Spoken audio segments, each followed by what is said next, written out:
Por haber venido a esta tercera conferencia del ciclo que estamos haciendo con la Escuela de Flamenco de Andalucía.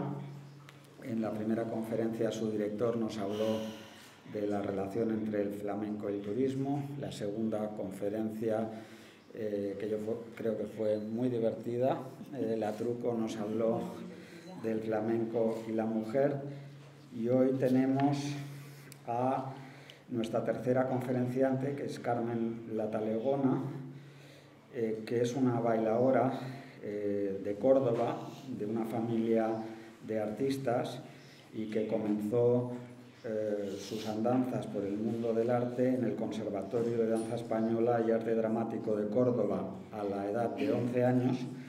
Tengo aquí un currículum larguísimo, que estaríamos un cuarto de hora leyendo todas sus actuaciones y que yo voy a destacar simplemente algunas, ¿no? Que ha presentado su espectáculo Talegoneando en diversas ciudades y en diversos años con mucho éxito.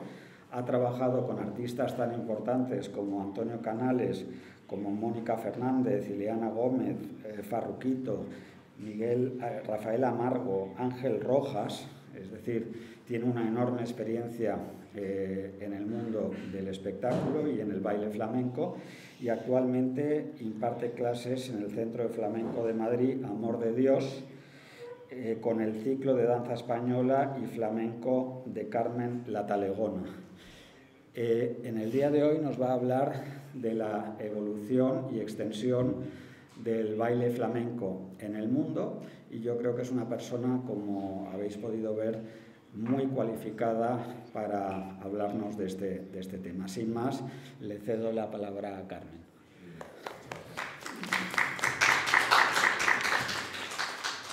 Buenos días a todos.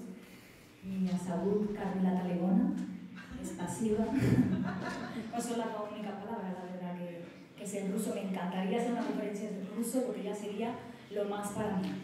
Me gustaría agradecer a la Embajada de España, al Instituto Cervantes, a la Escuela de Flamenco de Andalucía, que nos ha hecho posible estar estos 3 días aquí, a mi compañera, que le adoro, la verdad, estos 3 días que han sido maravillosos con ella.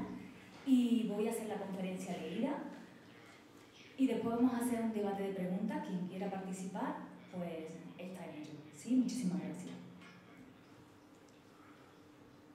Nací en Córdoba, en una familia de cantadores y cantadoras. Mi abuela, La Talegona, vino al mundo un 11 de agosto de 1909. Traía impresa en la garganta la saeta, uno de los cantes más difíciles del flamenco, entre otras cosas porque la voz no lleva ningún acompañamiento. Fue una mujer pionera con gran repercusión en este estilo de cante, que se caracteriza por tener siempre un significado religioso. Tímida donde las haya. Su madre se atrevió a apuntarla a uno de los muchos concursos de saeta de Córdoba y lo ganó, impresionando al público que la escuchaba. Siguió obteniendo numerosos premios en su trayectoria artística, y cabe destacar que fue ganadora del Concurso Nacional de Saetas de Córdoba y del prestigioso premio Cayetano Muriel. Consiguió tal reconocimiento que una pareja rusa, productora de teatro, la buscó en Córdoba para hacer teatro danza y representar la obra de la literatura española, La Celestina, recorriendo el mundo entero con gran éxito. Otro de mis antecesores, mi tío abuelo, Talegón de Córdoba, nació en la Costanilla, en el barrio de Santa María, en 1944. Muy inquieto y con 12 años, falsificó la firma de uno de sus tíos para obtener el permiso que le permitiera ir a Madrid, donde trabajó en las mejores ventas y tablaos de la época, cantándole a grandes figuras como Carmen Amaya, Manolo Caracol, Antonio Gades, Antonio el Bailarín, Lola Flores y un largo etcétera. Recorrió el mundo entero, participó también en varias películas y fue pionero dando clases de canto en la Escuela de Amor de Dios.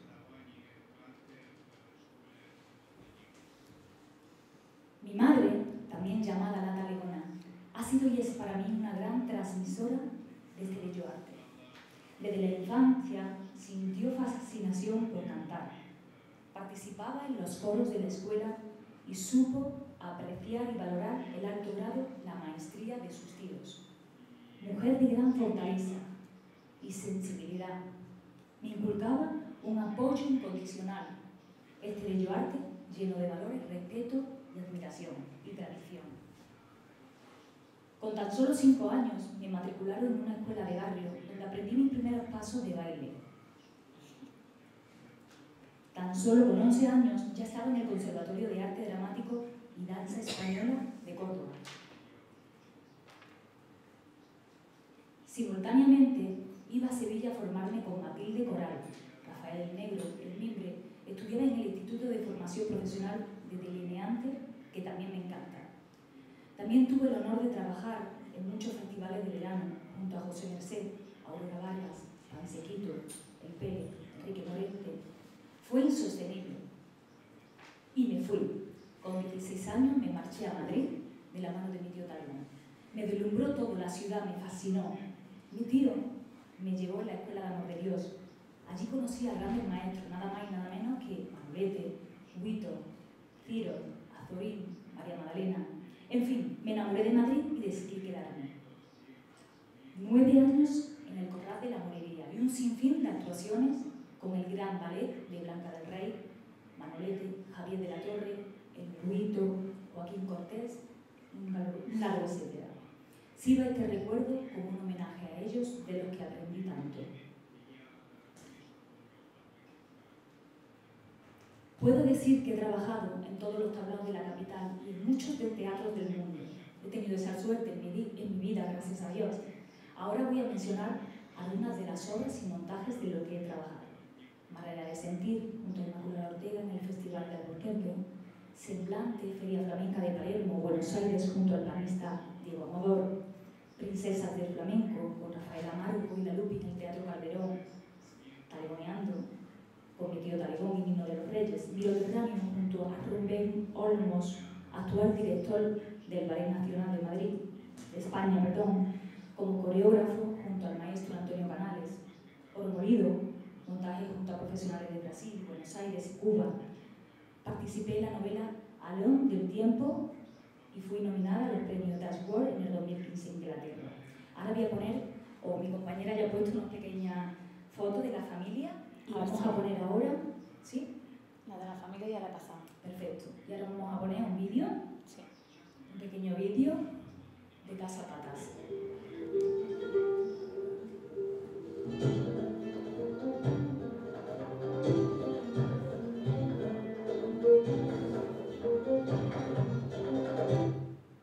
Perdonadme que os lo pongo un poquito más fuerte.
expresión y evolución del baile flamenco por el mundo, de sus orígenes. Se trata de aportar algunas claves y pequeñas pinceladas para poder ilustrar un poco el tema que nos han venido a convocar a este bonito lugar. En primer lugar, como estamos en el Instituto Cervantes, me voy a remontar al año 1613. Es el que Miguel de Cervantes escribió una de sus novelas ejemplares, titulada La Gitanilla. Preciosa así se llama La Gitanilla. Muestra ya en esta novela tan antigua su arte, tanto en las calles como en las casas pudientes y adineradas. Ella canta y baila con sonajas y chasqueos, así lo escribe Cervantes, es decir, con lo que hoy llamamos castañuelas y pitos flamencos. También canta al final de la obra, acompañado de una guitarra. No es que Cervantes hable de su novela de flamenco, pero sí podemos permitirnos esta libertad de considerar a su gitanilla como un antecedente literario del flamenco. Aunque el nacimiento del flamenco se fija en el siglo XVIII, sus raíces se remontan a épocas anteriores. La primera cultura que se asocia al flamenco precisamente es la cultura gitana.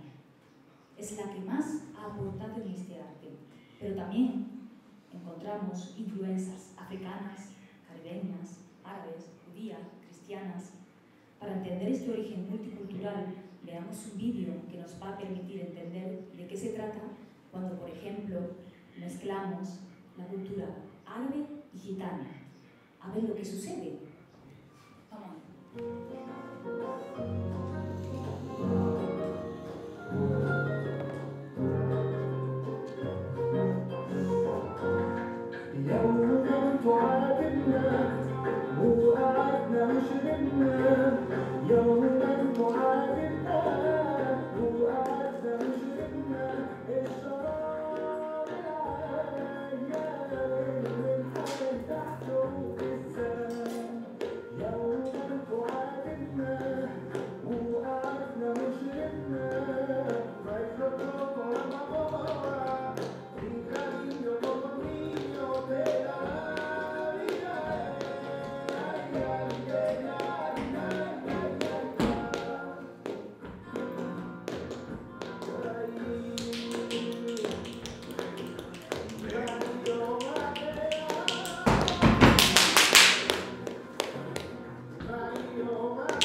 pongo un poquito de agua. Water, please. O lo cojo directamente de ahí. No, ya viene ella. Ahí tiene agua. Ahí. Ya tiene una botella ahí.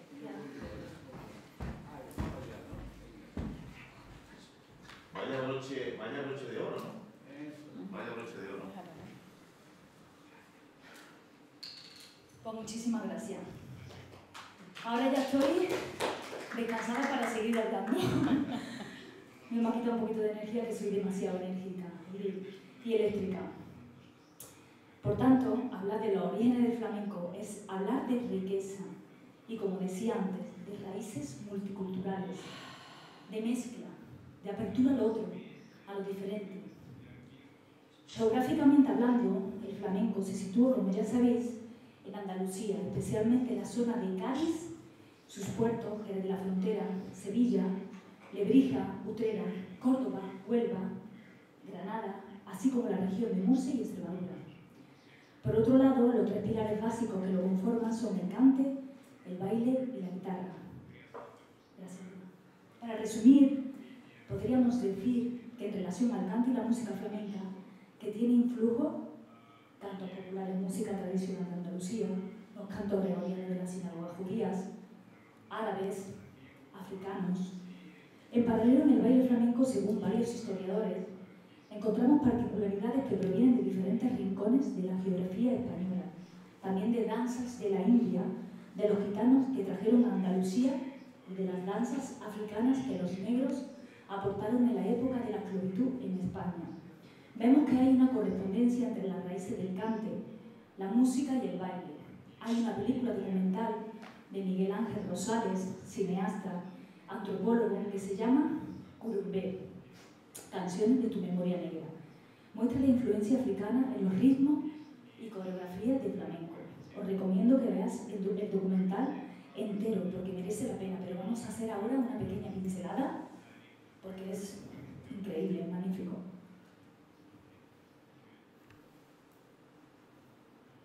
Será un día así, tú eres diferente. E a partir de hoje tu tens que sofrer.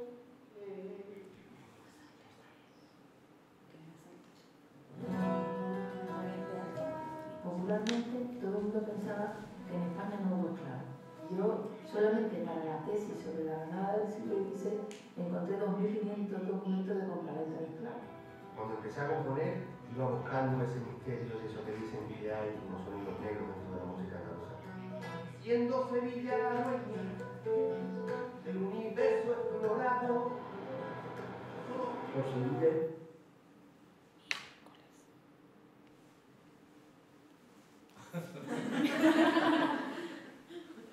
¿Se ha quedado ahí? No sé, es que hay tres. ¿Dónde le doy? Que no me duela. No, está aquí, pero ponla aquí, dale ahí. No sé, que no sé dónde me queda. Gracias. Un 10% se marca para niños. Los únicos países europeos donde hubo una población negra importante fueron España y Portugal. Tenemos noticias de la importancia que tienen los bailes, en la construcción de la fiesta religiosa. Hay algo de negro que claramente ha quedado en la cultura dominicana. Y en gran medida esas cosas no son materiales, sino son excesivas. El pueblo también tenía esclavos los mercaderes, tenían esclavos los sacerdotes, todo el mundo tenía esclavos. En el Caribe afroandaluz se experimentaron muchas cosas y aquí en Veracruz hay mucha relación con lo que llaman el fandango mundial. Y lo negro, sin embargo, se ha extirpado del arte flamenco. El negro es el otro, el negro es el esclavo. se produjo una negación sistemática de cualquier vinculación de España con el mundo negro. En una ciudad como Sevilla apenas existe una memoria de lo que ha sido la presencia africana, la presencia negra en esta ciudad.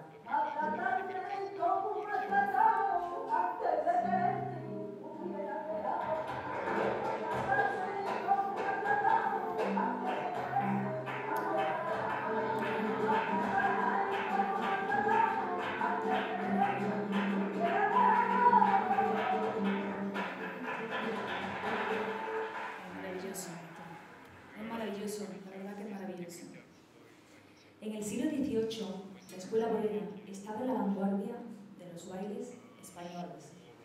El baile flamenco, sin embargo, se bailaba en lugares cerrados, casi siempre en los patios de la casa de vecinos. No sería hasta bien entrado el siglo XIX cuando ganó popularidad. Según el flamencólogo Ángel Álvarez Caballero, hubo en el baile flamenco una primera etapa hermética que se resistía a su difusión exterior y fue desarrollado por las familias gitanas. Durante esta etapa hermética, el aprendizaje y la enseñanza del flamenco se desarrolló a través de generaciones transmitidos de forma oral y natural dentro de los miembros de una misma familia. El pueblo gitano fue perseguido y discriminado durante siglos. De esta forma, la familia se convirtió en un espacio artístico a la vez que el consuelo de las distintas emociones que provoca esta situación tan represiva para el pueblo gitano. Las emociones de tristeza, ira, alegría, soledad, dolor, cantadas y bailadas desde los orígenes en el arte flamenco. Me voy a poner la gafa porque no me he dado ni cuenta que no tenía ni la gafa. Estoy viendo, digo, qué raro, veo. No se las tiene ahí. Yo digo, por Dios. Perdón. Desde mediados del siglo XVIII a mediados del siglo XIX hay una fase de difusión en que los gitanos comienzan a tomar contacto con la población popular andaluza a través de los bailes de candil, llamados así porque se bailaban en tabernas o locales muy cerrados y poco iluminados, a lo sumo en un candil. El flamencólogo Caballero dice que hasta finales del siglo XVIII no tenemos constancia de que existiera el cante y todo hace pensar que el baile surgió más adelante. Desde mediados del siglo XIX hasta principios del siglo XX es lo que se ha denominado la Edad de Oro.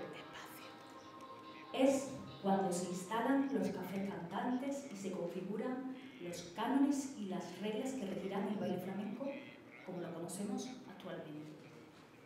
De ahí la importancia en esta etapa de los llamados salones y las academias, donde se bailaba y ensayaba. En Andalucía, este es el momento de los cantadores míticos como El Planeta, El Fillo o María de las Nieves. En 1872, Silverio Franconetti cantaba ya sus sigrillas. También en esta época, el gran cantador Antonio Chacón era contratado en el Café del Silverio de Sevilla. ¿Y cómo no mencionar a la Niña del Pene o el Niño Machena en el cante? En la guitarra encontramos al gran Montoyo y en el baile a Faico y Antonia Merced Argentina.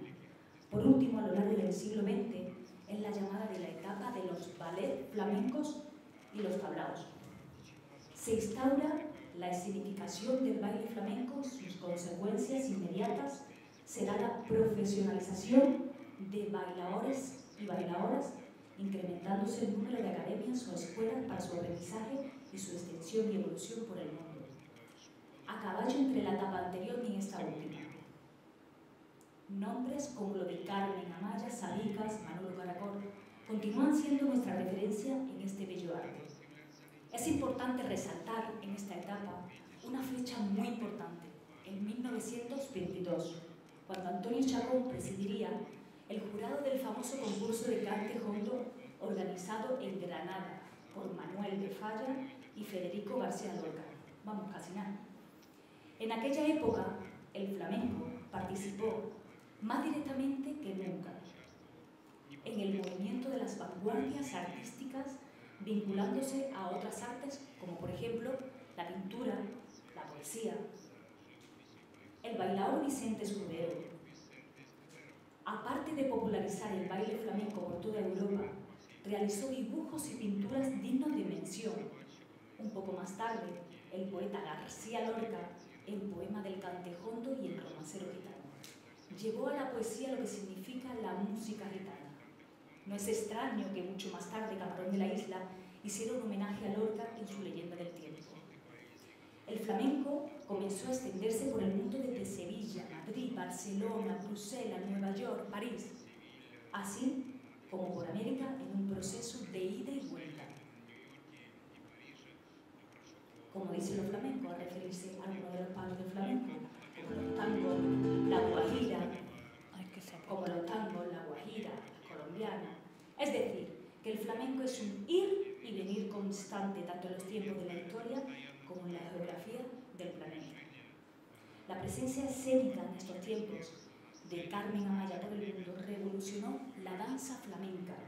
En la Argentina, Antonia Merced contribuyó también decisivamente a la difusión del baile teatral español en Europa y en América en este periodo. La argentinita, Encarnación López, su hermana Pilar López, maestra de Huito, también difundieron en esta etapa inicial el baile flamenco por Portugal, América. Estos nombres son solo unos ejemplos de difusión y extensión y evolución del baile flamenco por el mundo. Esta difusión del baile flamenco y evolución la recogen otras músicas y culturas, como el blues, el swing, el jazz, aportando muchísimo al flamenco. Camarón de la Isla, Paco de Lucía, un antes, un después, se introducen las percusiones, las baterías, la flauta, flamenco pop, ketama, rap, Tomasito, track, Rosalía. Es curioso que el flamenco pasó de tener el papel marginal en el año 19 a hoy en día estar en universidades. En el caso de Andalucía, que está la cátedra de Sevilla, de Córdoba, de Málaga, de Granada, de Jerez. Desde sus inicios no se ha dejado de evolucionar. Cada 20 o 25 años va cambiando las maneras y las formas. La evolución del baile flamenco ha sido paralela al desarrollo artístico de sus principales intérpretes.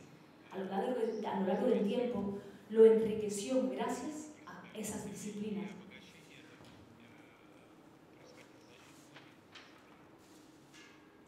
En esta difusión del flamenco por el mundo, se dice que Japón es la segunda patria del flamenco.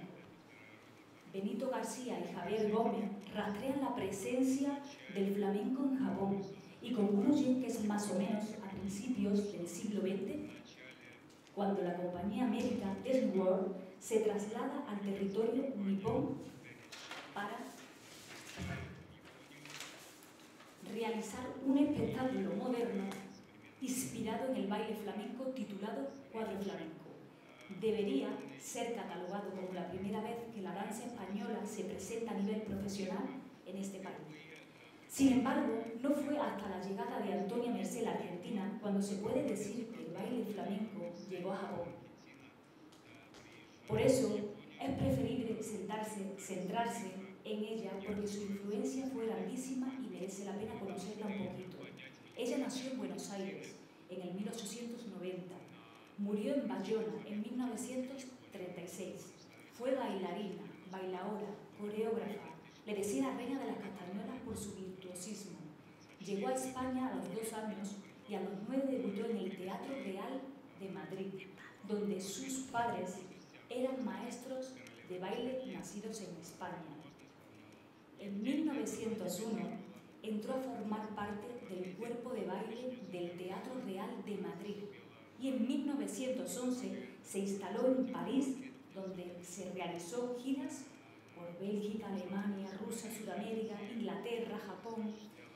En enero de 1929, cuando realiza un espectáculo en el Teatro Imperial de Tokio, junto a la gran pianista Carmencita Pérez.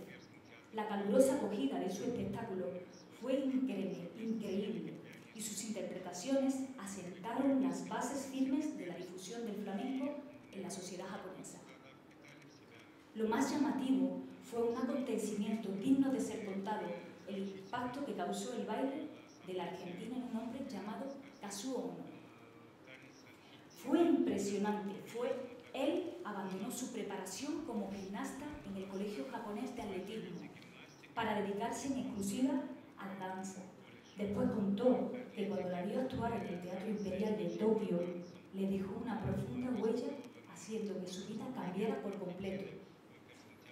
Kazuo Ono, junto a Tatsumi y Hikata, crearon y fundaron el estilo de danza Buto. Kazuo Ono reconoció haber comenzado a bailar inspirándose en la bailaora española. Cuando tenía más de 80 años, homenajeó a la Argentina en la Segunda Bienal de Danza de Lyon y en 1982 estuvo en España, en Barcelona. Hizo 2 representaciones en las que danzó inspirándose en ella. Según narra la prensa española de esos años, el espectáculo fue increíble y emocionante. Se puede pensar lo que este hombre pudo percibir y ver desde su cultura y sensibilidad japonesa en los movimientos de baile de esta bailadora para llegar a crear una nueva danza, el Butó. El Butó es una danza considerada como la más misteriosa del mundo. Dice que es desde el inconsciente, es decir, desde lo más profundo del alma y de la mente, desde donde se baila el Butó. El cuerpo sigue al alma y a la mente. A veces es el cuerpo el que se mueve solo, casi en trance. Esto sucede también en el baile flamenco. Hay que tomar en cuenta que la danza Butó surgió en los años 50, posterior a la Segunda Guerra Mundial, después de la dolorosa destrucción de Japón de la bomba de Hiroshima y Nagasaki. Qué difícil, Dios mío de mierda. Qué difícil. El Butó surgió, por tanto, como expresión de dolor colectiva ante tanto horror. El Butó, los bailarines, a veces, imitan el comportamiento animal. Sus movimientos pueden ser reproducciones, espasmos, trances, tiemblan, son movimientos erráticos y desorientados. A veces dan miedo y surgen desde la improvisación. Suelen expresar la soledad y la angustia de los seres humanos. Vamos a ver un pequeño vídeo, precisamente sale Kazuo Ono y es maravilloso y auténtico.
Se inspiró en esa argentina, ¿no? En esa bailadora, Antonio Merced, y que me parece, es que me da hasta miedo, es como, wow, ¿qué es lo que sintió, ¿no? Para expresar esto, ¿no? Este señor, ¿no? O en esa danza, ¿no? La de Bulldog, o sea, yo me digo loca con este vídeo, la verdad es que es un vídeo maravilloso.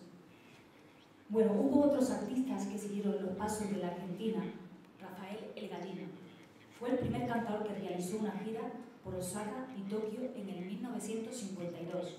Un poco más tarde, Yasuko Nagamine, con tan solo 15 años, fue la primera japonesa en visitar España con la intención de aprender y perfeccionar este arte que descubrió tras escuchar y ver a la bailadora Carmen Amaya y el guitarrista Sabicas. Sin embargo, fue Antonio Gade la personalidad más reconocida y admirada en Japón y en este tiempo.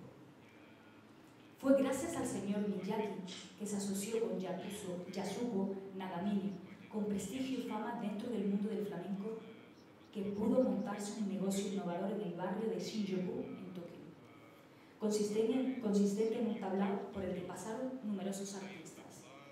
Hay una fecha muy importante para el baile flamenco en Japón, que es 1969, en el que Yoko Komatsubara fundó su compañía y es una de las bailadoras más importantes de Japón. Os animo a que busquéis vídeos en internet para conocer su baile porque es impresionante. Ella renunció a la danza nipona para dedicarse totalmente al flamenco.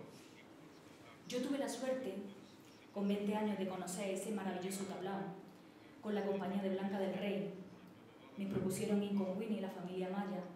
Después he tenido experiencias maravillosas en ese país que es impresionante, igual que Rusia, impresionante. El panorama actual del flamenco en Japón nos lo va a explicar un bonito testimonio. Un amigo mío que lleva 25 años en Japón, está casado con una japonesa y lleva 25 años, o sea, de la evolución del flamenco. Y él, mejor que nadie, va a decir su testimonio. Bueno, pues este vídeo va para mi compañera amiga que nos conocemos desde pequeñito, yo tendría 8 o 9 años, y voy a hablar un poquito de lo que es el flamenco en Japón, desde que yo llegué hasta el día de hoy. Yo llegué aquí a Japón cuando tenía 16 años con la compañía de Tomás Kubara Yoko, y el flamenco aquí pues estaba empezando. La gente tenía mucha afición, había muchísimos aficionados, era increíble. Encontraba academias llenas, pero llenas de alumnos de 100, 200 alumnos por academia. Había muchísimas más academias, muchísimos más alumnos que incluso en España.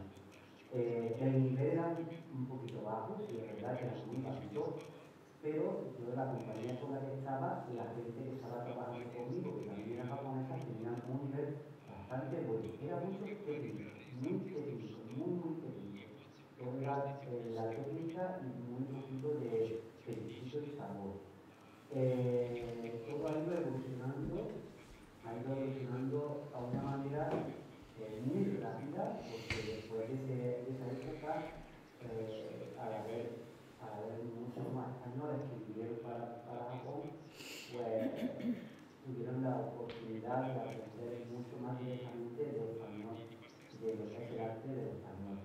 Antes lo que había eran muchos japoneses que iban a España y cuando volvían a Japón le enseñaban a sus alumnas, y después de que los japoneses también tuviesen la oportunidad de ir cualquiera ya de arrancado de ir a España, pues todo eso ha hecho una evolución increíble que ahora ves bailadoras japonesas que puedo decir personalmente que bailan con una maravilla de arte increíble. Antes era mucho más técnico y ahora la técnica está, pero también está lo que es el disco, el arte y la flamencura.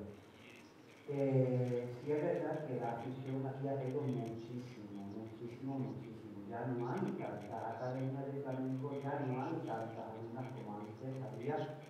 Y bueno, es una pena porque se ha quedado en un grupo muy pequeño comparado con lo que antes había aquí. Aún así, aquí tenemos muchos aficionados al flamenco, más al flamenco del baile y de la guitarra que del cante.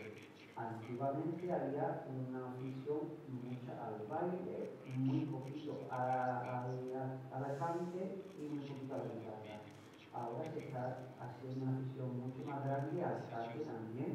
Están ahora evolucionando muchísimo las cantadoras y cantadores de flamenco japoneses, y yo creo que en unos 10 o 15 años vamos a tener aquí un flamenco increíble. Y es verdad que ojalá y el flamenco no se complique tanto, no se haga tanta complicación en lo que son las coreografías, porque eso está cerrando las puertas de empezar cuando viene el baile. Es que es muy difícil. Y también quería poder bailar ese tipo de baile. Así que, bueno, es una opinión personal y esto es lo que puedo hacer un poquito en breve de lo que ha sido, lo que es el flamenco aquí en Japón. Será un placer si algún día queréis que lo haga mucho más extenso, porque para hablar hay muchos años, llevo ya 22 años en Japón y he aprendido mucho con este arte, tanto como se debe de enseñar como también se debe de amar y dar todo lo que tiene a tu alma. Final, esta ha sido mi experiencia en el vídeo y espero que lo haya gustado. Un besito muy grande, Carmen, que deseo lo mejor y ojalá veamos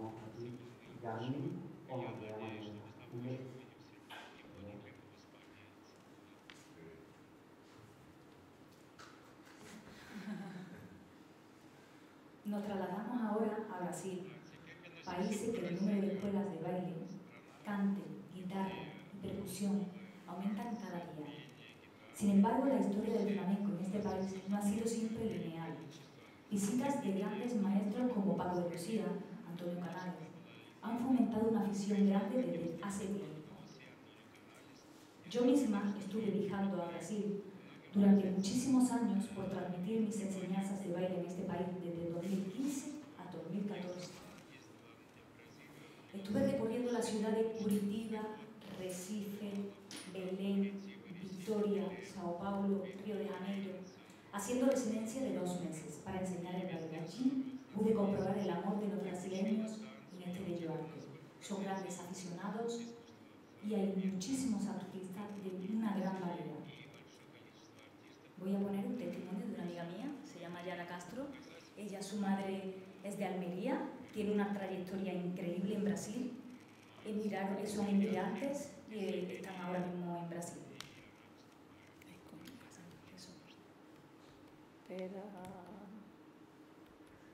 Hola a todos, soy Yara Castro, bailadora, profesora de flamenco, nieta de Dolores Cuesta Sanz, Almería, andaluza, inmigrante en Brasil, y hija de Laurita Castro, bailadora.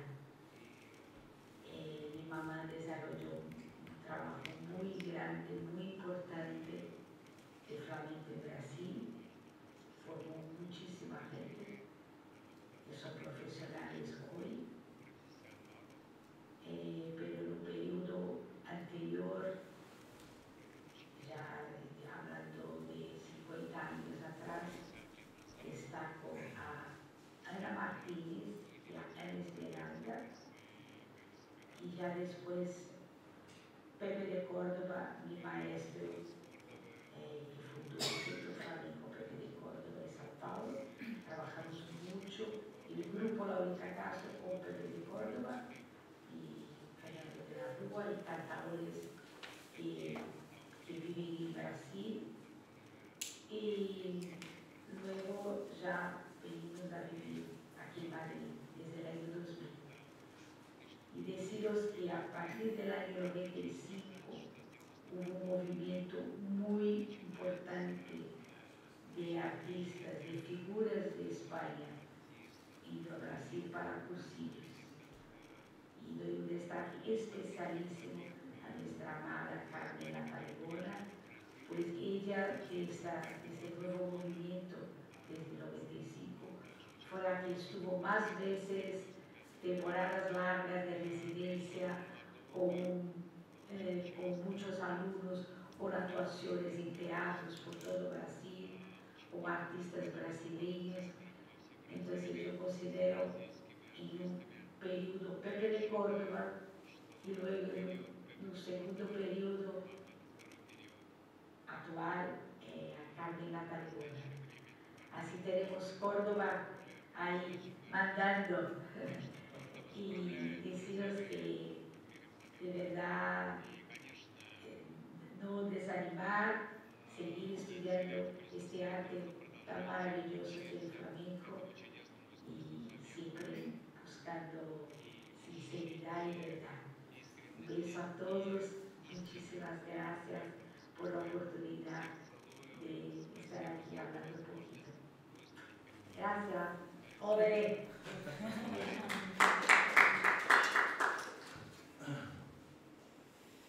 Antes de enumerar muchísimos nombres de artistas, prefiero en este caso decir que los orígenes de la historia del baile flamenco en Brasil tienen como protagonista casi única Carmen Dauset Moreno, llamada Carmencita. Nacida en Almería en el 1868. Fue una de las grandes bailadoras de la historia y vivió mucho tiempo en Brasil, dejando su sello. En su biografía hay muchas lagunas que aún se podrían investigar. El flamencólogo Juan Verdillos nos informa que la presencia de la bailadora en Brasil data del 1889 y en 1901 estrena una obra en el Molino Rojo de Río de Janeiro. En el 1902 actúa en Recife como cómica y bailarina de una compañía de zarzuela, así como en Bahía y Vitoria. pero casi nada se sabe de su vida y de sus intereses artísticos. Lo que sí se puede decir es que con ella se inicia la historia del baile flamenco en Brasil. Además, fue la primera mujer musa que apareció grabada en imágenes en la historia del cine. La llamaban la primera musa del cine y voy a poner un pequeño vídeo del 1894.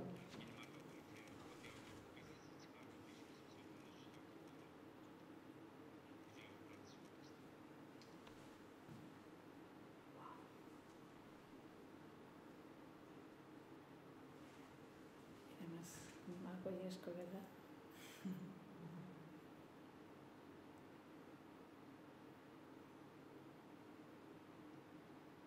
¿Has visto esa vuelta? Mierda. Ya. Es un minuto solamente y lo va repitiendo lo mismo. Ah, vale. O sea, maravilloso, vamos. Recoger en el 1800 esos movimientos, pues la verdad. Bueno, los anuncios de la prensa local nos informan de que hay otra bailadora que también era española, y se llamaba Beatriz de Cervantes. Se sabe muy poco de ella. Por otro lado, en los años 30, Carmen Amaya visitó Sao Paulo y Río de Janeiro, dejando su magnífico sello con la revolución de su baile.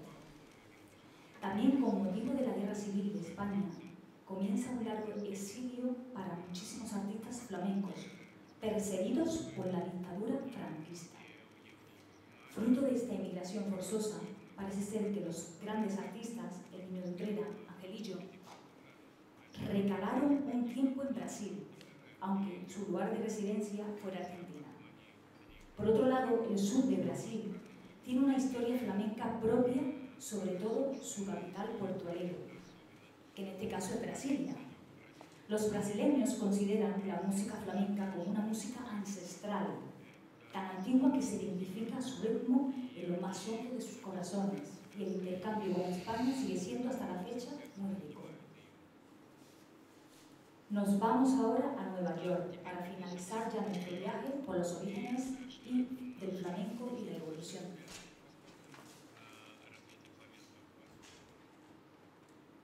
Muchos de los artistas que ya he mencionado también pasaron por Nueva York, Argentina, La Argentinita, Pilar López, Vicente Escudero, Antonio Gades, etc. En tiempos posteriores, Paco de Lucía, Camarón de la Isla, muchísimos artistas flamencos han sido acogidos con gran hospitalidad y éxito en esta maravillosa ciudad. Pero solo voy a hablar de dos artistas, Josefa Soto y Carmen Amaya. Entre varios autores, José Luis Ortiz Nuevo, con el sentido del humor que le caracteriza, en su libro Mi Gustar Flamenco Belgo, en 1999, analiza el flamenco en sus primeros tiempos de difusión. Es Kiko Mora quien hace un estudio muy interesante sobre la primera bailaora española que consiguió triunfar en los escenarios de los Estados Unidos de América, Josefina Soto. Nació en Sevilla en el 1830. Recibió clases de baile desde niña, manifestando un talento extraordinario. Cuando tiene 10 años, muere su padre y la familia cae en una quiebra económica que origina su descenso social. Más tarde, Josefa se dedica a bailar para ganar dinero. En aquel tiempo que la mujer trabajara era muy mal visto y más en el mundo del espectáculo.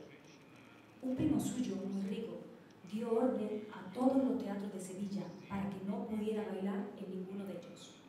Esto fue la causa del viaje de Josefa a Madrid y después a París, ciudad en la que trabajó muchísimo y pudo expresarse artísticamente y libremente.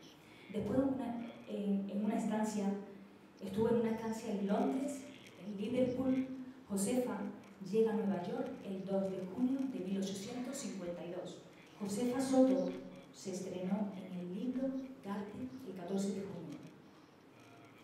Una sala teatral en la que se representaban piezas musicales de todo tipo. En esta sala presentó al público neoyorquino una buena parte del repertorio que expondrá durante su estancia por todos los Estados Unidos.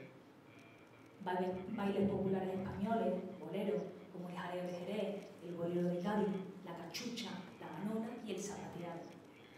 Tras finalizar su estancia en Nueva York, se desplazó a las ciudades de otros estados como Filipinas, Boston, Washington, etc. La crítica neoyorquina la elogia muchísimo y tuvo un éxito rotundo. La prensa de la época la describe como una mujer delgada, llena de fuego, con cintura esbelta y de aspecto provocador. Resaltaba la elegancia de su baile. Destacar a esta gran mujer que tuvo que luchar para poder conseguir su libertad y desarrollar el arte de su baile nos lleva a otro gran nombre del flamenco como es Carmen Amaya. La fecha que marcó un hito en el desarrollo y la evolución del flamenco fuera de España, en 1941. Fue la fecha del debut de Carmen Amaya y Sabitas, en Nueva York. Carmen Amaya, gitana catalana, abandonó España en 1936, también como consecuencia de la guerra civil, estableciéndose en Argentina, México y finalmente en el 41 en Estados Unidos. Recorrió el mundo entero con su baile: París, Estados Unidos, México, Sudamérica, Europa, norte de África. De familia muy pobre. Aprendió a bailar en las calles. Su baile es único e irrepetible. Existen muchísimas biografías de ella. Era una mujer muy noble, muy generosa, muy honesta. Era orgullosa de su baile, pero de rasgos humildes y muy cercana en su vida. Un poeta francés, Joan Cocteau, decía de ella: Carmen Amaya es el granizo sobre los cristales, un grito de golondrina. Bueno, voy a finalizar y voy a poner un pequeño vídeo de ella para finalizar. Después, si queréis.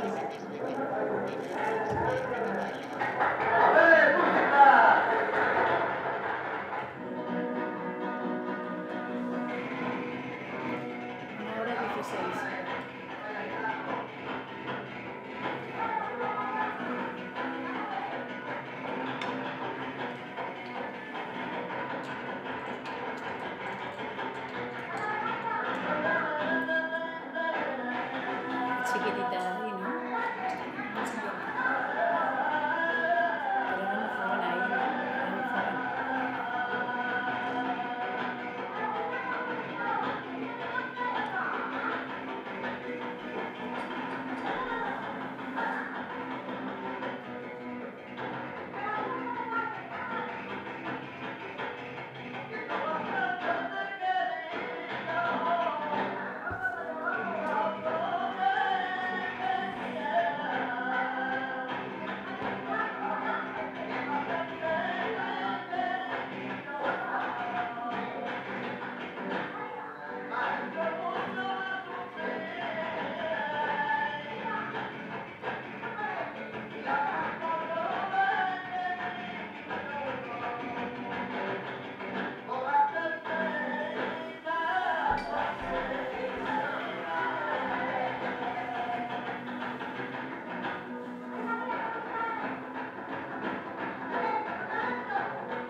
Muchas gracias por esta charla tan interesante. Nos hemos enterado de tantas cosas nuevas sobre la evolución del flamenco. Mi pregunta, si es posible, tiene que ver con el día de hoy, cuando el flamenco se desarrolla, diría yo, por dos vías: el flamenco tradicional, conservando la tradición, y luego la fusión o combinación con otros estilos de música y danza.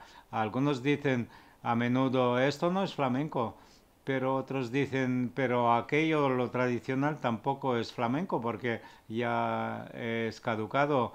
¿Qué posición es tuya? Si el flamenco debe seguir siendo como el de antes o tiene que evolucionar, o te gustan las dos cosas. Muchísimas gracias. Pues la verdad, yo estoy en las dos posiciones. Me gusta también, o sea, tanto una como otra. Me gusta la evolución porque de hecho llevo un tiempo, unos 5 años más o menos, encontrándome también con el contemporáneo y metiendo cositas, no pinceladas en mi baile. Pero sí es cierto que yo soy más tradicional, pero no dejo de que me guste también igualmente la evolución, porque la evolución de eso se trata, ¿no? Si no, entonces seguiría ahí, ¿no? Seguiría siendo siempre lo mismo. Pero sí es cierto que todo evoluciona dentro de un concepto, o sea, hay cosas que a mí no me gustan de esa evolución tan extrema. Pero yo me posiciono en las dos, me gustan las dos, no te puedo decir, Olga, ni una ni otra, me gustan las dos. Me gusta y son correctas las dos, ¿eh? No hay una que diga, no, eso es muy tradicional, es que es eso, el flamenco realmente. No hay nada puro, o sea, es multicultural, ¿no? Y hay muchas disciplinas. O sea, no solamente el flamenco. Yo no entiendo eso cuando dice la gente, el flamenco es puro. No lo entiendo, pero bueno, pero yo me posiciono en las dos.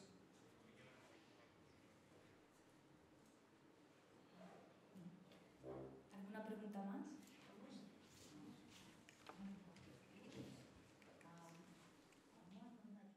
Una pregunta, ¿cómo el nombre de flamenco cuando aparece y qué significado tiene? No sé si es del latín, o sea, el propio nombre de flamenco, cuando aparece y qué significa, siglo XVI, antes, después, ¿de dónde viene?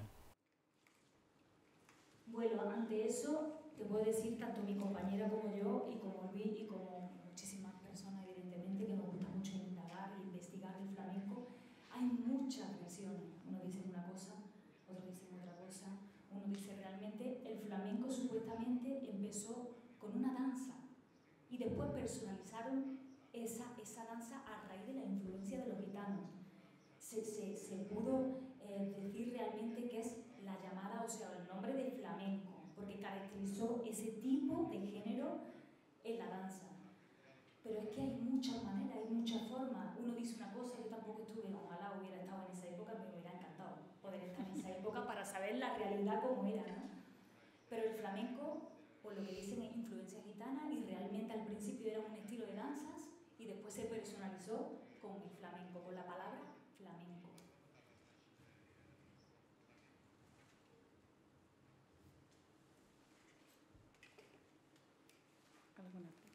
Bueno, yo voy a hablar en español. Primero, muchísimas gracias, porque la verdad ha sido tan interesante, yo no esperaba eso. Y yo diría que es un poema al flamenco, o para el flamenco. Bueno, para mí, ¿verdad? Yo he hecho varios descubrimientos. Es muy interesante toda la historia, el análisis tan profundo, tan rico en ejemplos y los cuadros que hemos visto. ¿Verdad? Para nosotros se asocia el flamenco con Andalucía. Aunque, ¿verdad? Yo estuve varias veces en Málaga y ahí no ha sido fácil encontrar un buen tablao, por raro que parezca. Y lo que para mí ha sido un descubrimiento, cómo llegó al Japón, porque me parece que el carácter, la naturaleza del flamenco es incompatible con el carácter de los japoneses. Sin embargo, muy interesante. Y tengo una pequeña pregunta.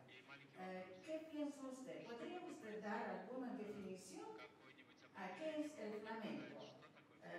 El ejemplo, por ejemplo, el tango, una de las definiciones es la expresión vertical del deseo horizontal. Y flamenco, ¿podría tener una definición? Gracias.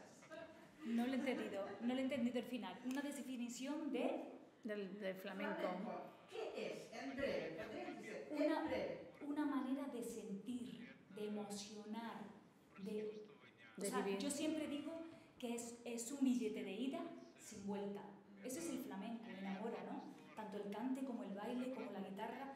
Te toca la guitarra, yo siempre escucho muchísimo a mi tío Talegón, evidentemente, que es muchísimo mayor, y siempre me dice, por la noche, un buen vinito, te sientas, escucha la guitarra. ¿Quién no te enamora por Dios esos acordes? Pues claro que te enamora, un buen baile. O como dice usted, que es una buena pregunta que sí me gustaría que mi compañera después la contestara de los tablaos. El flamenco es alma, es vida, es terapia. Para mí es terapia, es mi terapia. Sí, muchas gracias. De nada. De acuerdo. ¿Qué? Bueno, sí, ella cuando ha viajado, perdón. ¿En qué fecha viajó usted ¿A Málaga? ¿En qué fecha viajó usted a Málaga?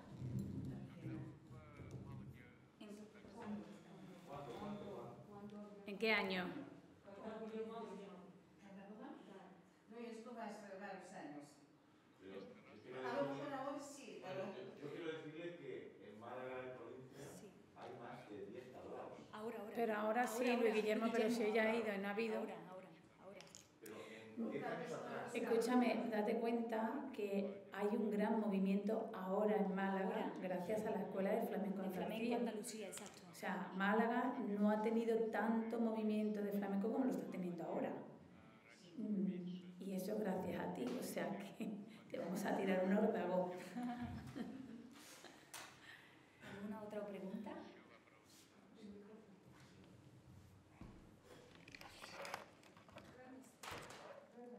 Carmen, muchas gracias por esta presentación maravillosa y por todo lo que has explicado.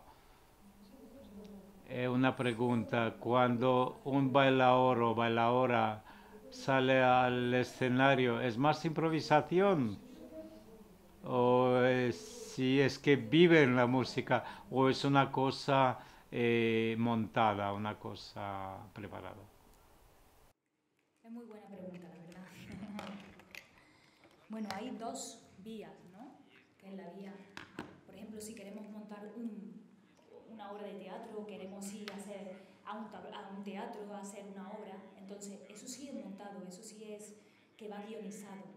Pero, por ejemplo, cuando estamos entablados, no, eso es improvisación. Y lo bonito es empezar con eso, con esa improvisación, porque vas a buscar esos registros para después cuando estés en el teatro se te va, porque muchas veces, y eso quien no la ha pasado a bailadora, ¿no? Que se nos va, pasos y cosas.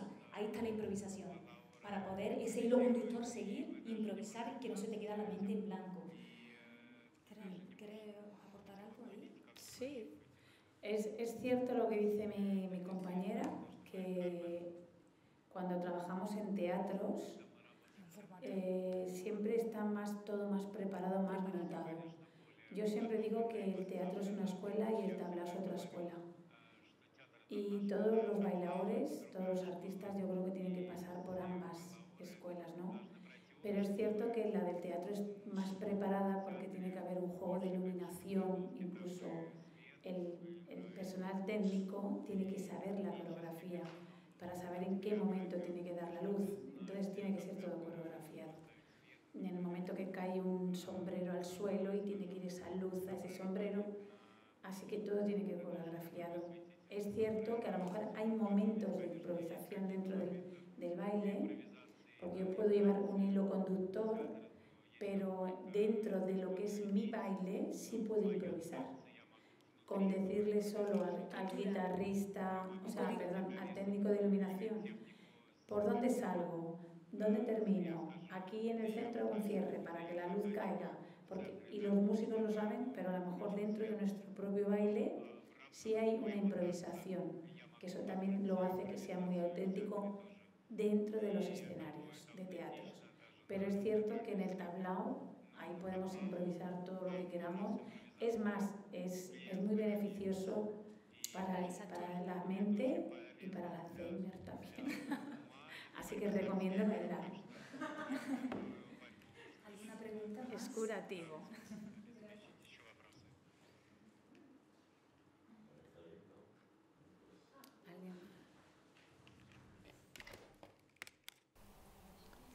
Buenas tardes una vez más. Muchas gracias por ese pequeño tablao que nos has mostrado aquí. Una pregunta para las dos, si es posible. Una pregunta, si un artista flamenco antes o durante la actuación o supersticiones de no hacer algo, como hay supersticiones en el teatro, ¿el artista flamenco tiene esas supersticiones o algo que nunca haría antes de actuar o durante la actuación? Bueno, hay cosas... Hay de todo. Hay de todo. Yo soy supersticiosa, yo sí. Yo tengo que meditar, yo tengo que estar al menos media hora sola en mi camerino, concentrándome en lo que voy a hacer, por lo menos en la estructura, porque si no yo me desconcentro. Yo no puedo, por ejemplo, cuando me dicen, bueno, va a ir tu hijo a ver la actuación tuya, digo, no, que no entre, que se quede fuera. Pues yo necesito mi espacio para yo visualizar y tener todo eso en orden. Y sí hay superstición, claro que sí. Hay muchísimas.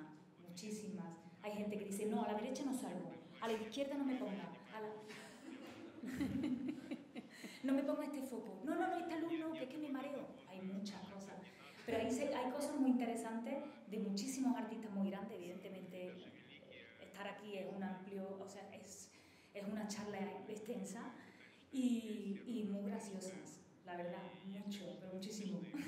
Sí, yo por ejemplo, supersticiones no, yo no tengo supersticiones, no, ni el amarillo, ni el oro, ni la petenera, ni nada de eso, yo lo bailo todo, lo que haya que bailar. Si en el camerino, yo preparo el camerino, todas las flores, las peinetas, las pinturas, y siempre puedo poner fotos de mis hijos, una vela siempre pongo. Y cuando salgo, me presino 3 veces y pronuncio la palabra Chango Cabiosile. Es una palabra de santera cubana que me dijeron que traía suerte. Y yo siempre, antes de salir a trabajar, la nombro 3 veces, me presino 3 veces, cierro los ojos fuertemente y visualizo una luz blanca y pienso en las bailadoras que a mí me han transmitido y han sido como mi referente, ¿no? Y es Manuela Vargas, Manuela Carrasco y Eva la Hierbabuena. Pienso en ellas, en su luz, y esa luz me ayuda, me ayuda.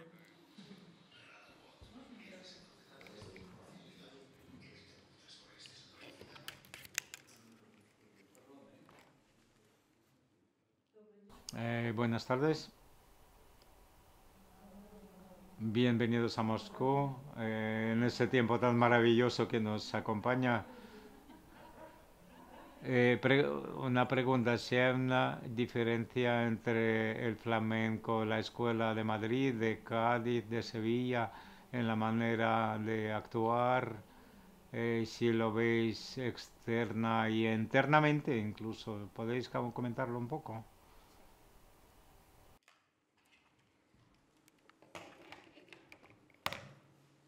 Bueno, yo soy cordobesa, yo llegué con 16 años a Madrid. Cuando llegué me decían, madre mía de mi arma, qué salvaje, qué brazos, que evidentemente la escuela de Andalucía, en este caso de Córdoba, nos denomina, que yo no entiendo eso, pero bueno, nos clasifican así, ¿no? Como más señorío, más elegante, muy buenos pies, eso es lo que denominan en Andalucía, en este caso en Córdoba. En Madrid, muy rápido todo, muy buenos pies. En Sevilla, muy despacito, la escuela sevillana con muchos brazos. Realmente esa es la denominación. Yo no lo entiendo muchas veces, porque yo iba a Barcelona y yo en Barcelona he visto gente que se baila como en Andalucía. Pero sí es cierto que por ejemplo, en Andalucía se baila de una forma, eso es cierto, que es mucho más pastueña. En Madrid más eléctrica, más rápida, y en Barcelona muchísimo más rápido. Y en Granada, bueno, salvajes. Salvajes. Sí, es cierto. En Granada además las formas de los tangos de Granada son emblemáticos de ellos. Se tiran al suelo de espaldas, se echan para atrás, sí. En las cuevas, en los suelos En Cádiz se baila mucho de falda, de meneo, es como más ordinario, más festero, sin llegar a ser ordinario, pero sí es también de otra manera. Pero la escuela sevillana es la más elegante, para mí es la más elegante y la cordobesa.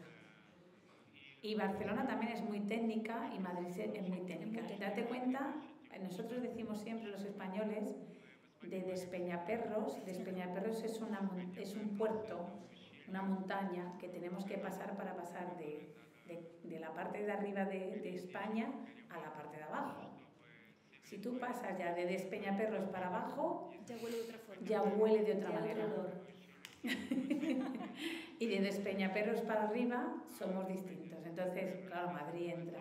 Madrid y Barcelona son más técnicos, es verdad, más rápidos, más técnicos, más fríos también.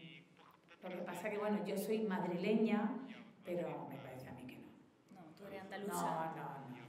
Yo estuve 11 años viviendo en Cádiz, esos 11 años que estuve sin poder bailar, que ayer lo dije, por este hombre. Y a mí Cádiz me dio otra forma de bailar distinta. Yo cuando regresé de Cádiz yo bailaba distinto.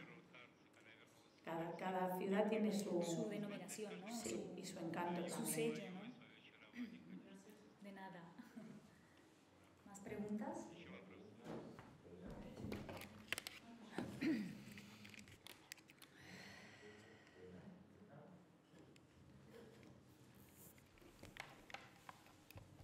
Bueno, como no va a haber más preguntas, yo en primer lugar quiero agradecer públicamente la colaboración que venimos recibiendo de nuestro Gobierno de España y de la Embajada de España en Rusia.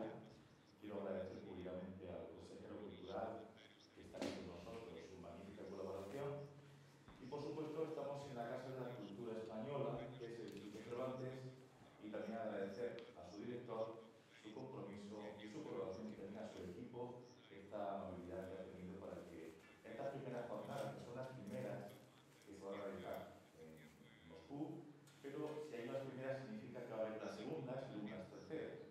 Con lo cual, esta actividad se irá realizando en el tiempo, en una fecha quizá más oportuna, con más artistas españoles que vengan y con muchísima más actividad paralela para proyectar el flamenco, como que bien sabéis todos y todas que es patrimonio material cultural de la humanidad. Así que muchísimas gracias desde la Escuela de Flamenco de Andalucía, y ahora sí voy a pedir, si os parece bien, que aplaudamos a Carmen Talegona y la Pico.